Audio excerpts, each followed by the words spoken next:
Good evening, everyone. I'm Ron Weedman. Welcome to In Focus. With us today is Evan Cole, who's a volunteer firefighter here in State College. He's here to discuss what it actually takes to be a firefighter. So, hey, Evan, how you doing? I'm good, Ron. Thanks. It's great to hear. So, we're happy to have you here with us today. What made you actually become a firefighter?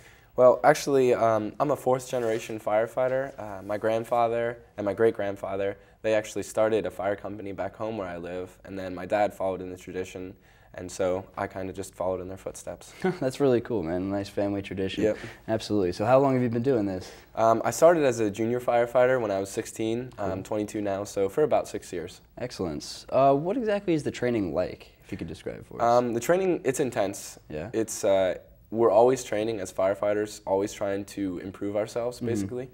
But everybody does it. It's not just for the young. We have 60-year-olds that are still training. Wow. But for a younger guy, it's really intense. I've gotten bruises and stuff from crawling around on hard floors and that sort of thing. Yeah, absolutely. How many times have you actually been called to a fire? An actual fire, probably about 12 times. We have a lot of motor vehicle accidents and automatic fire alarms in this area that we go to. That makes more sense, you know. I'm not seeing a lot of buildings burned down around here. Well, do you have like one experience you might want to just share with us? Sure. It was actually the first time I went to a fire. I was connecting the fire hydrant to the engine, and I was actually I fell on my face. I tripped and fell right in front of everybody. It's kind of embarrassing. It was funny. That's all right, though. Yeah. But then when I actually went inside, it was intense. Kind of the adrenaline was flowing, that sort of deal. I could definitely imagine being around fire. It's like I adrenaline pumping for sure. What would you say is the most challenging aspect of being? The most challenging would have to be just dealing with the everyday stresses, I guess. I'm a live-in, actually. I live up North Atherton Street. But just waking up in the middle of the night at 2:30 or 3 o'clock or whatever. We actually had, one night, we had 6 different calls, and I got about a half hour's sleep cumulative for the entire night, so that was kind of brutal. That's awful, but thanks for doing it, man. You know, do you ever get to drive the fire truck, or you just get to ride in it? I actually just passed my driving test last month, so I just started doing that. It's also really intense. It is. It's a lot of fun. You get to play with lights and sirens. Do you think I might be able to, you know, get behind the wheel of that? I mean, there's a possibility, I guess. I hope so. I mean, if I could swing it.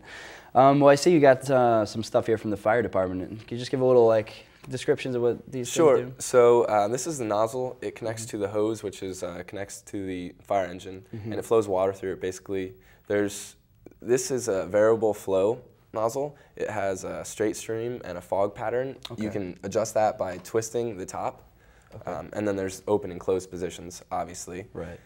But basically, with the open and the fog and straight stream, if it's like your initial fire attack, you want to hit it with a straight stream.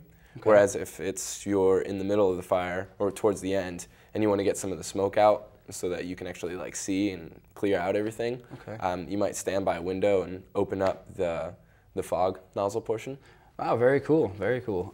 So what's this mask, I guess? Yeah, this is just the face piece. Okay. Basically, the yellow part snaps around the back of your head, and the front piece goes around the front, and you just breathe fresh air when you're inside a building. Excellent. Well, thanks for bringing these in. I'm really impressed with what you do, man. It's absolutely admirable. Thanks for taking the time to be here, for sure.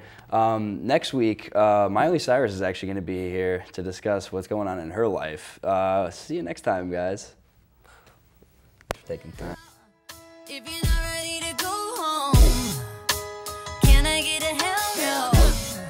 'Cause we gonna go all